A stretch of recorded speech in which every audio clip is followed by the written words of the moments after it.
Just gonna give an update about little Giftie and talk about some of her personal traits and how they differ considerably from how Providence was. Now, Giftie, she likes to be out in twilight. She is up before the sun rises. At the first given opportunity of twilight, she's up and out. And she won't go to her house to sleep until it is in actual fact dark. I've watched her with my binoculars until I could no longer see her. She was still in her tree. And so when it's that dark, she doesn't go that far. It's not like she'll go 100 yards or something. It might be too difficult to navigate through the trees because she's not used to it yet. When she gets older, she'll know exactly what route, because squirrels, like rats, they have their routes, and they actually fly. I watch them, and it's kind of like they run as fast as a cat through the trees, jumping. You know, they can jump up to like 8 feet from one branch or one tree to another. And so they have their specialised routes.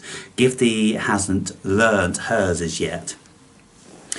But, you know, in time she will. So I get up, you know, around dawn, and the first thing I do is I look with my binoculars to see if she is in or not.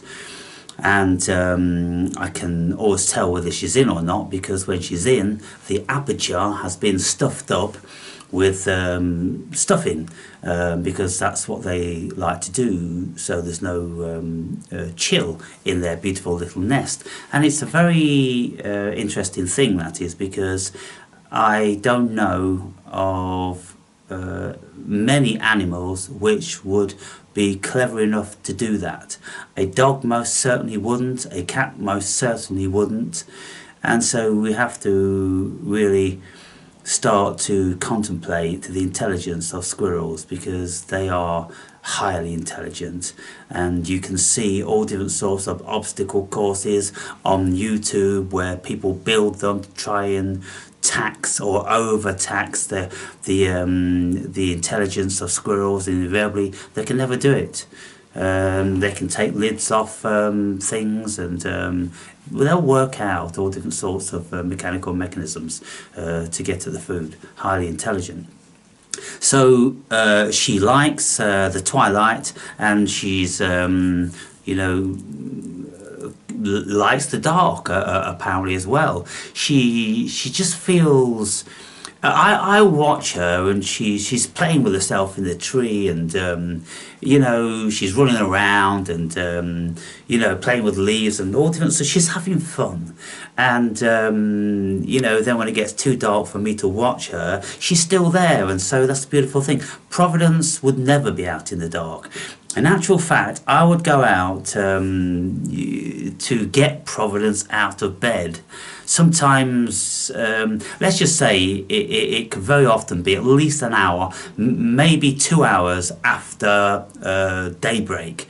And then I'd call her, and then she'd come to the window, and she'd go, oh, and oh, they stretch, putting their arms out, and she'd be licking her mouth. Oh, so funny.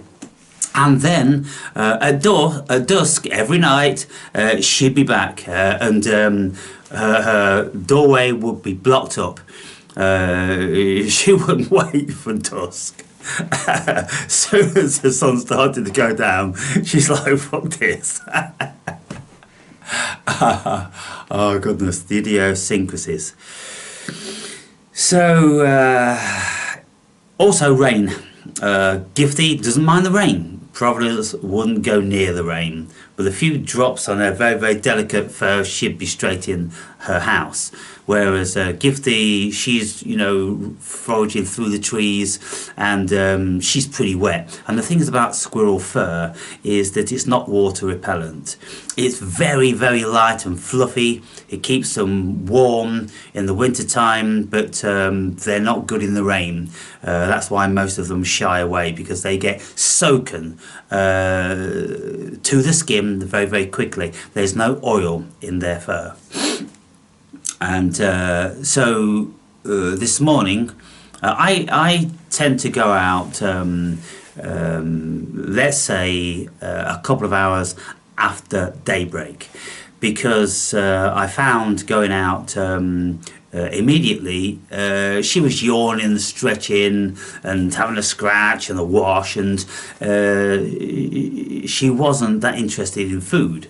And so by the time she's been jumping around and having a bit of a nibble on things that are not that palatable, then she's worked up a good appetite, and I go out. And I went out about 9 o'clock this morning, and I just call her name, and then within 30 seconds she's there. And she came, she was all wet, and it was dark and rainy, and she just sat in my hand, you know, for 20 minutes whilst she's having her breakfast.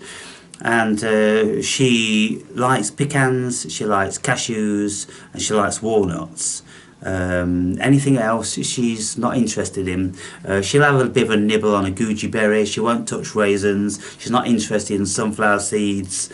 Salted peanuts she'll have a little bit of a go on, but if there's a cashew nut nearby, then, you know, she's always going to go to that. And so she's got default of cashews, pecans and walnuts.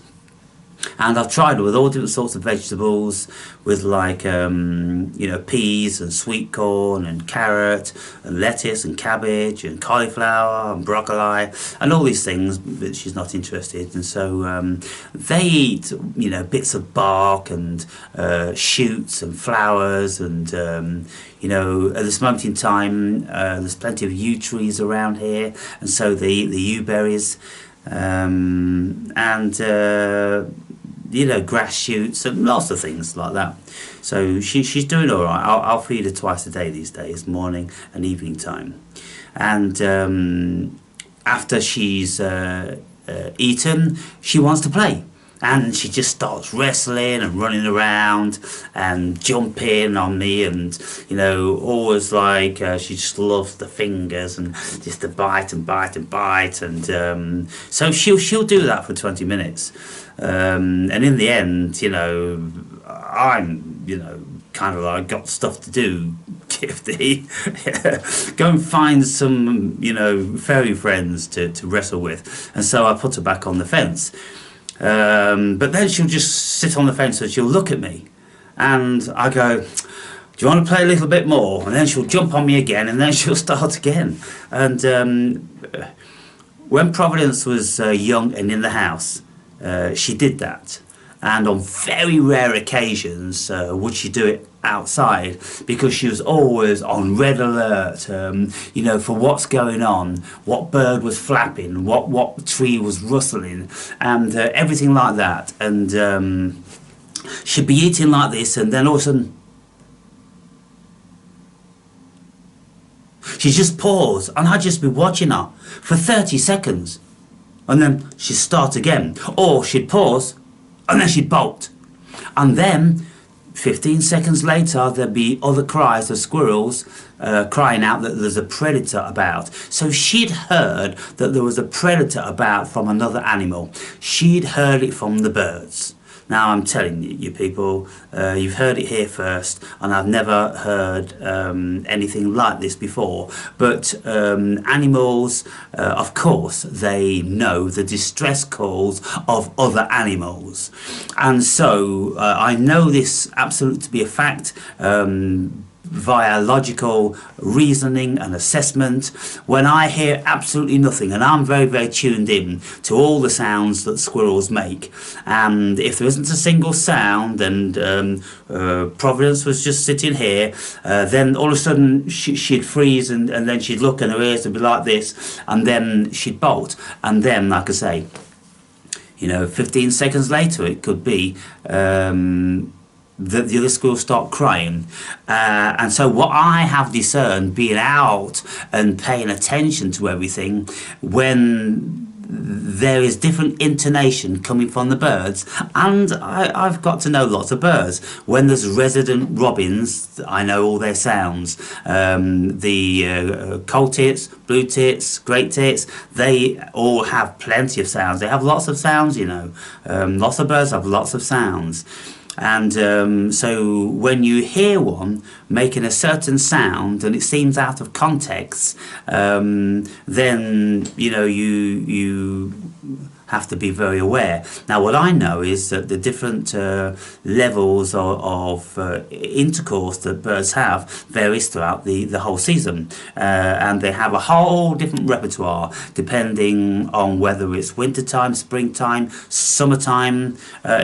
Some of you I don't know whether you would ever notice, but in the summertime, invariably, once the birds have had their first batch of young, then the heavens are absolutely still, and you can hear a pin drop. Whenever you walk in the woods or down the hedgerows, you'll hear a pin drop, because there's no reason for any birds to be talking anymore.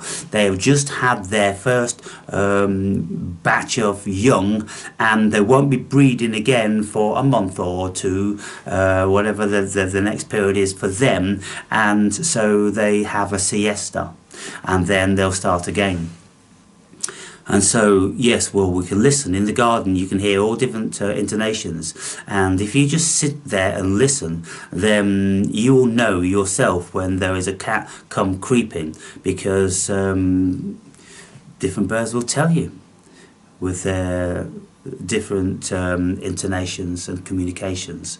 So squirrels know this. They absolutely know instinctively through millions of years when another bird is singing in a particular way, telling other birds that, hey, there's a cat down there. Then squirrels know what that message is. So she's doing fine. She is independent now, and yesterday I watched as Mum came down the tree. Now Mum sits up in the tree on a limb and she watches Giftie. She can see Giftie on top of her house, and so Giftie often looks up at Mum, and Mum's looking down, and they're about 8 feet apart. Then I watch Giftie. She's climbing up within 2 feet of Mum, and Mum's just sitting there on the branch looking. And then Giftie will come back down, and then Mum will follow down. And yesterday Mum followed down, and Giftie's kind of like, oh, Mum's getting a bit too close, and Giftie starts running back for the safety, and she ran to the top of her house, and she's looking like this to see if Mum's coming down. Mum did come down. There was about 18 inches apart, and they looked at each other before Giftie ran in the house and put her head back out. And then Mum just took off, and so I think with a great level of certainty that this mature female is Giftie's mother. It most certainly lives in one of these drays where Giftie came from, because this Mum doesn't live over there. She's always coming from there, and she always goes back to there. And so there's a big dray up in that tree right where you know, Giftie evidently fell. The only disappointing thing is that I haven't seen any other young the same size as Giftie. I thought I saw one when Giftie was running around the tree one day, but I couldn't be sure on the size because it's too fast, and I haven't seen that one since. And so Giftie hasn't got any friends at this moment in time. She hasn't found her siblings, but she's always over there. That's where she goes, and so I don't know whether she remembers falling out that tree or climbing down that tree, whatever she did, you know, a day or so before I found her. But there's something going on, And so I just keep observing, and whenever I go out and I call Giftie, well, Providence's two daughters, they'll come down and they'll be sitting on the fence and walking around, and sometimes Providence's daughters will come right up to me within a couple of feet, looking at me for food. Giftie's mum, she will stay about 10 feet away, usually on a fence, and she's just looking. She just looks. And so I was feeding Giftie this morning, and then Mum was sitting on the fence there. One of Providence's daughters was on that food station. Then she went down and she was having a foraging around, but Mum kept looking. And they know it's kind of like, yeah, we want some of what you're getting from that human. And then when the feeding's finished, I go away. They know that Giftie has dropped a lot of the goodies down below, so they'll go and pick up on the scraps. Now what Giftie will do, because she's so spoilt and she's got so much to choose from, she'll pick up one nut, she'll have a couple of bites, and then she'll throw it. And so then she'll pick up another one, and then she'll eat half of that, and then she'll throw that one. And when she's not that hungry, she'll nibble off all the outside of lots of nuts, and it's kind of like she's just throwing, you know, a shower of it out in all directions, and she's eating the very, very softest core. But when she's hungry, she'll eat the whole thing. And so just looking like this and observing. And yeah, she's still very playful, and she likes to spend a lot of time with me, and that's still a beautiful thing. And so now it's about 11 o'clock, and she's having the siesta. She'll be out again in an hour, and it's not raining anymore now, and so she'll be doing her thing again. Exploring. She's going further afield these days. Sometimes I can call her and it'll take her 5 minutes to get to me. So she was in like 2 or 3 trees off, and then of course she's got to negotiate how she gets back, because she's not super familiar with running up this limb, jumping over to that one. She's not got that format yet, but she will always be there. And so that's a beautiful thing. It really is a special relationship. So that's a Giftie update. No sign of any fleas, so she hasn't been in contact with another one that's transferred any of those onto her, and so she's doing fine. And soon enough, when I feed her on one occasion, I'll take the camera out so I can show you how she's getting along.